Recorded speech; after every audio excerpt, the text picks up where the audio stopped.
मैं मानून बरतवाल नवक्रांति समाचार के लिए। और आज मैं पहुंचा हूं राजकीय इंटर कॉलेज चोपता में। यहां पर एक कार्यशाला भारतीय मानक ब्यूरो देहरादून के सौजन्य से आयोजित की जा रही है, जिसमें छात्रों को गुणवत्ता के लिए एक यहां पर वर्कशॉप रखी गई है, जिसमें वो पोस्टर के जरिए अपने मानकों का प्रदर्शन करेंगे। आइए दिखाते हैं आपको कि कैसे ये प्रशिक्षण शिविर चल रहा है। ये यहाँ पर ऐसे श्री बरतवाल जी और जो BIS का जो कार्यक्रम यहाँ पर है उसके जो कोऑर्डिनेटर हैं श्रीमान कुमार जी, यहाँ पर उपस्थित सभी शिक्षक, स्नेही छात्र छात्राओं, मैं आप सभी का आज के इस कार्यक्रम में हार्दिक स्वागत और अभिनंदन करता हूँ। जैसे कि आप सभी लोग विज्ञ हैं कि 2021-22 में हमारे विद्यालय में स्टैंडर्ड क्लब का गठन किया गया था, उसकी स्वीकृति जो है BIS। सम्मानित प्रधानाचार्य महोदय और आज के मुख्य अतिथि और जो कि हमारे BIS के डिस्ट्रिक्ट कोऑर्डिनेटर हैं श्री सेमवाल जी और उनकी धर्मपत्नी और मेरे वरिष्ठ साथी श्री बरतवाल जी जो कि सामाजिक कार्यकर्ता भी हैं और इस विद्यालय के समस्त गुरुजन वर्ग और प्यारे छात्र छात्राओं, जैसा कि आप सबको विदित है, हमारे यहाँ वर्ष 2011-2021-22 से स्टैंडर्ड क्लब का गठन BIS देहरादून द्वारा किया गया, जिसमें प्रतिवर्ष 3 एक्टिविटीज का प्रावधान है। पहली एक्टिविटी स्टैंडर्ड राइटिंग के रूप में कोई टॉपिक दिया जाता है। दूसरी एक्टिविटी पोस्टर स्लोगन मेकिंग के रूप में, और थर्ड एक्टिविटी जो कि अभी बाकी है क्विज प्रोग्राम के रूप में। तो ये हमारी जो एक्टिविटी थी, सेकंड एक्टिविटी पोस्टर स्लोगन, ये कंप्लीट हो चुकी है, रिजल्ट आ चुका है इसका। तो प्यारे बच्चों, ये जो प्रोग्राम है हमारा BIS का, इसका जो मुख्य उद्देश्य ये है कि आपके द्वारा पूरे समाज को एक जन जागरण अभियान चलाना है। जैसे हम बाजार में जाते हैं तो उपभोक्ता को क्या जानकारी होनी चाहिए, जो सामान खरीदता है वो सामान अच्छा है या खराब है, उसकी क्वालिटी क्या है, उन सब चीजों के बारे में इसमें बताया जाता है। जैसा कि मैंने पहले भी कई बार बता चुका हूं मैं आप लोगों को कि कोई भी हम वस्तु बाजार से खरीदते हैं तो उसमें मैन्युफैक्चरिंग डेट और एक्सपायरी डेट अनिवार्य रूप से हमें देखना चाहिए। साथ ही साथ अगर एक्सपायरी डेट उसकी निकल चुकी है, पूर्ण हो चुकी है, तो उस सामान को बिल्कुल ना खरीदें। साथ ही साथ उस पर MRP भी लिखा रहता है। MRP का मतलब हुआ मैक्सिमम रिटेल प्राइस। उससे अधिक कीमत हमें किसी भी वस्तु की नहीं देनी है जितनी की उस पर प्रिंटेड है। वो ऑल टैक्सेस उसी में सब कुछ समाहित होता है और उसके बाद ही वो लिया जाता है। जैसा कि आज का पोस्टर प्रतियोगिता का टॉपिक था हमारा हॉल मार्किंग ज्वेलरी। तो सामान्य वस्तुओं में उतनी ज्यादा चीटिंग नहीं होती है, लेकिन ज्वेलरी के मामले में बहुत ज्यादा चीटिंग होती है। हमें जानकारी नहीं होती है। अक्सर हम जब खरीदने जाते हैं कोई आभूषण तो 24 कैरेट के दाम हमसे लिए जाते हैं। 24 कैरेट का मतलब हुआ 99.9% प्योर गोल्ड, जिसका कि कोई आभूषण बनना असंभव है, बनता ही नहीं है। लेकिन दाम किसके लिए जाते हैं? 99.99% जो कि 24 कैरेट जिसे हम कहते हैं, उसके दाम हमसे लिए जाते हैं। जबकि आभूषण जो बनते हैं वो 22 कैरेट, 20 कैरेट या 18 कैरेट। अब 22 कैरेट की हम बात करते हैं या 23 कैरेट की, तो 23 का मतलब है 95.8% शुद्ध।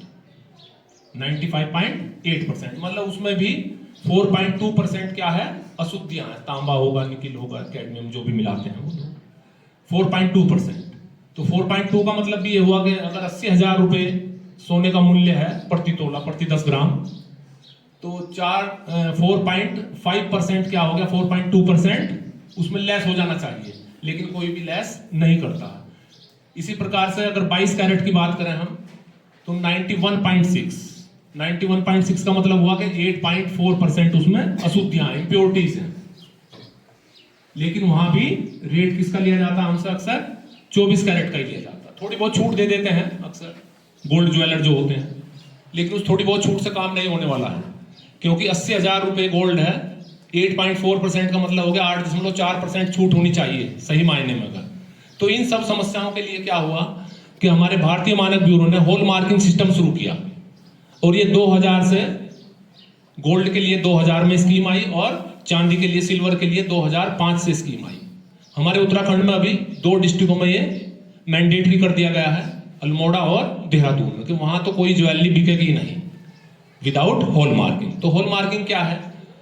हॉल मार्किंग में जैसा कि आपने बोर्ड देखा होगा, हमारा बोर्ड है स्टैंडर्ड क्लब का, GIC चोपता का, तो उस पर एक ऐप बना हुआ है, वो ऐप आप डाउनलोड कर सकते हैं प्ले स्टोर से। और जैसे ही आप कोई ज्वेलरी खरीदते हैं हॉल मार्क की, तो हॉल मार्क की ज्वेलरी में 6 डिजिट का एक नंबर होगा उस पर लिखा हुआ अंदर की तरफ, जैसे रिंग है या कोई बैंगल है, उसमें अंदर की तरफ 6 डिजिट का अल्फा न्यूमेरिक नंबर होता है। वो नंबर आप उसमें डालेंगे ऐप में, तो उसकी सारी कंडीशंस जो हैं उसकी अपने आप ही स्क्रीन पर आ जाएंगे आपकी, कब मैन्युफैक्चर किया गया है, कितने कैरेट का है वो, ये सारी जानकारियां हमें उससे मिल जाती हैं। तो ये हमारी भारत सरकार ने शुरू किया है 2000 से लगभग गोल्ड के लिए। तो हमें ये ऐप डाउनलोड में मैं सहारा में हूँ। हिंदुस्तान और रिपब्लिक भारत आपने देखा होगा, जो टीवी पे चैनल आता है ना, तो उसमें अपनी सेवाएं दे रहा हूँ। मेरी एक छोटी सी एक संस्था भी है, वो मानवेंद्र भाई जी जानते हैं, सर आप नहीं जानते हैं। उस संस्था का नाम उपहार समिति है, और उपहार समिति में हम 86 बंदे जुड़े हुए हैं। कोई उद्योगपति है, कोई टीचर है, कोई फौजी है, तो जो प्रति माह 500 रुपये की धनराशि जमा करते हैं, और उसी एकत्रित धनराशि से हम ऐसी बच्चियों की शादी करते हैं जिनके माँ बाप नहीं है। तो अभी तक उपहार समिति ने 47 बेटियों की शादी कर दी है जिनके माँ बाप नहीं है। क्योंकि भाई साहब हमारी मेरे साथ फेसबुक फ्रेंड है मानवेंद्र बरतवाल जी, तो वो हमारी एक एक एक्टिविटीज़ को देखते हैं। और हमने ये जो समिति है रजिस्टर्ड है, लेकिन कोई सरकारी इमदाद प्राप्त नहीं होता हमें, मतलब सरकारी धनराशि नहीं मिलती है। एक दूसरे से कलेक्शन करते हैं हम कि भाई साहब आप सरिया दे दो, आप सीमेंट दे दो। तो ऐसे करते करते मैंने 8 विधवाओं के मकान बना दिए, 2 कमरे, एक किचन, लैट्रिन, बाथरूम, और 18 बच्चों को गोद लेके जिनकी माँ बाप नहीं है, जो बड़े मेधावी है या जो निर्धन है, तो उनकी शिक्षा दीक्षा पे हमारी समिति खर्चा करती है। आपके इस क्षेत्र में अभी तक गुआस गांव में हमने 2 शादियां की हैं, हो सकता है गुआस से कोई हो, मैं नहीं जानता हूँ, गमतौली में इस साइड। तो 2 शादियां हम कर चुके हैं। 2 बिटियाओं को, एक को हमने फर्नीचर दिया है, एक को पूरा राशन दिया है गुआस गांव में बरतवाल जी। तो मेरे कहने का औचित्य हालांकि BIS से थोड़ा इतर है, हटके है, ये इसलिए मैं कहना चाह रहा हूँ कि अगर आपके इर्द गिर्द में ऐसी कोई बेटी हो जिसके माँ बाप न हो और शादी की उम्र हो या निकट कुछ, तो वो अगर कभी भगवान न करे कोई दुर्घटनाग्रस्त हो गया तो क्या होगा फिर? वो हेलमेट फूट जाता है जिसपे मार्का नहीं होता है। तो मार्का वाला जो हेलमेट है उसको खरीदना हालांकि थोड़ा महंगा आएगा, 1000-1200 रुपये का आएगा, लेकिन यह है कि कम से कम आपकी जान की सलामती तो होगी। इंडियन स्टैंडर्ड इंस्टीट्यूशन मार्क बोलते हैं उसको, ISI मार्क। तो जो, या फिर दवाइयाँ, मेडिसिन है ना, तो मेडिसिन में क्या होता है कि जैसे आपने दवाई ले ली, तो चलो आप तो पढ़े लिखे बच्चे हैं, जो आपके परिजन होते हैं या दादा दादी, तो अमूमन क्या है, डॉक्टर के पास चले, वाह मैं तो मुनरबोण हो गया, प्योट पड़ा गई, मैं तो दवे दी बोलन जी नहीं बोलन आशी क्या करता डॉक्टर साहब पढ़ो पर्ची मार लिखी थे और खट करी थे दबे असु पकड़े अब बेगंदो खेली। मंच की शोभा बढ़ा रहे भारतीय मानक ब्यूरो के जिला कोऑर्डिनेटर माननीय श्री सेमाल जी, उनकी सहधर्मिणी कवयित्री, हमारे पूर्व साथी वर्तमान में सेवानिवृत्त हो चुके और समाज के लिए अब चौथे स्तंभ के रूप में मीडिया में कार्य कर रहे श्री बरतवाल जी, इस विद्यालय के VIS कोऑर्डिनेटर श्री पंवार जी, आज के इस कार्यक्रम को संचालित कर रहे श्री कांडपाल जी, मंच पर आसीन बर्तवाल जी, अन्य उपस्थित शिक्षक साथियों और प्यारे बच्चों,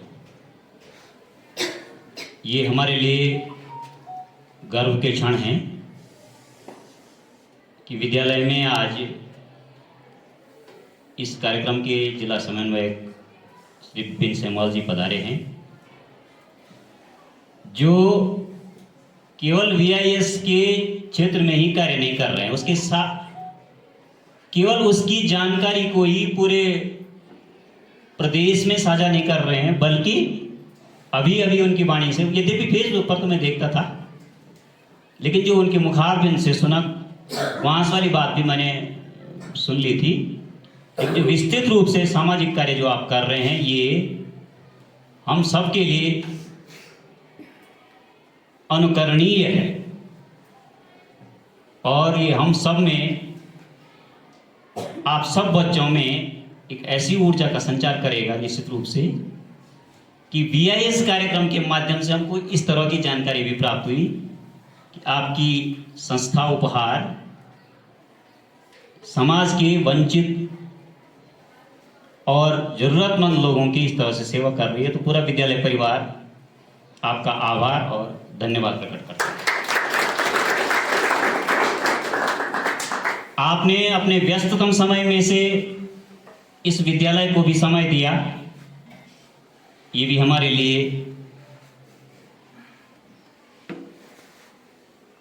मतलब किन शब्दों में कहूँ, हमारे लिए बहुत ही बड़ी बात है कि एक तो ब्रांच ही प्रदेश में एक, और उसमें से भी आपने जो है हमारे लिए समय निकाला, तो हम इसके लिए भी आपका धन्यवाद ज्ञापित करते हैं।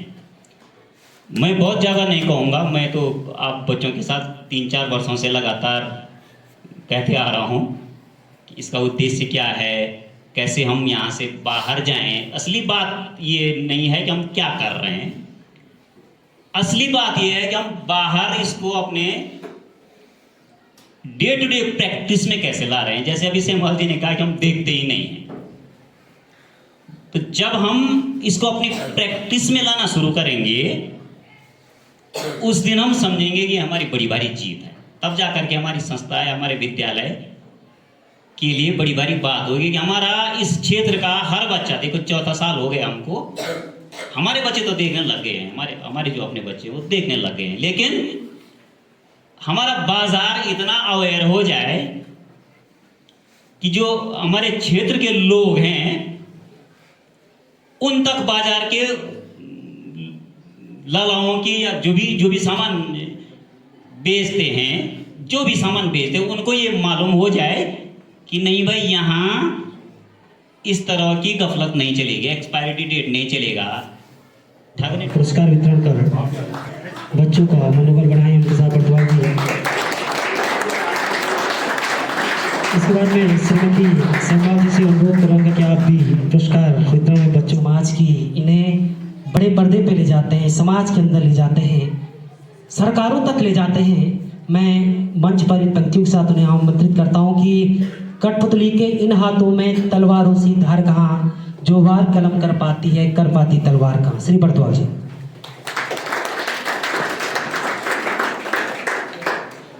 धन्यवाद गुरुजी।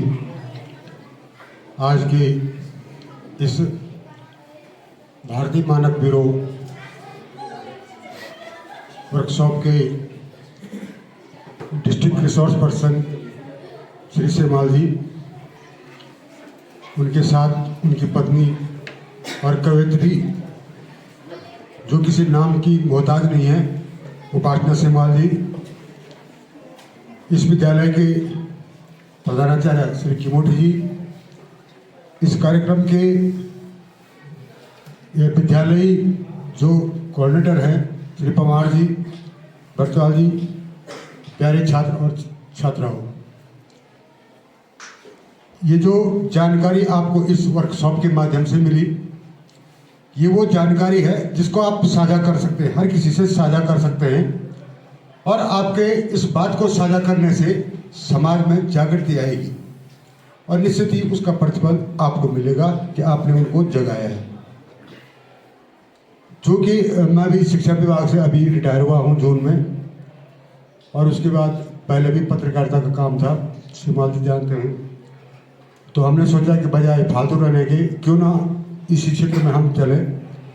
तो एक छोटा सा प्रयास करता हूँ, सामाजिक मुद्दों पे, क्षेत्रीय जो समस्याएं हैं या छात्र हित में जो होता है उसको अपने चैनल के माध्यम से मैं आप लोगों के बीच पहुंचाता हूं।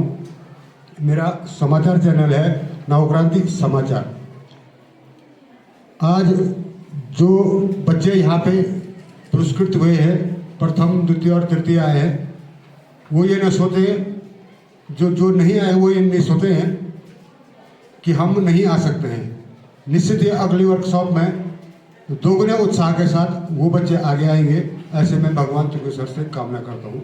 क्योंकि ये वर्कशॉप शॉर्ट टाइम के लिए है। अभी यहाँ पे बहन उपासना सेवाल जो हमारी कवित्री है, उन्होंने विद्यालय के लिए एक प्रार्थना जो सुबह मॉर्निंग प्रेयर होती है उसके लिए एक अभिनव प्रयोग किया है, और एक जो प्रार्थना है डाइट के प्रधानाचार्य जी सिमल्टी जी और उनके सहयोग से, उनके इंस्पिरेशन से एक प्रार्थना बनाई है। उसको हम इस पर भी दिखाएंगे, यहाँ पे प्रोजेक्टर पर भी दिखाएंगे, और कोशिश करेंगे कि इस विद्यालय में भी प्रत्येक दिन वो प्रार्थना गाई जाए, जैसे कि आप तुंगेश्वर महादेव की प्रार्थना करते हैं। इन्हीं शब्दों के साथ आप सबको पुनः हार्दिक बधाई।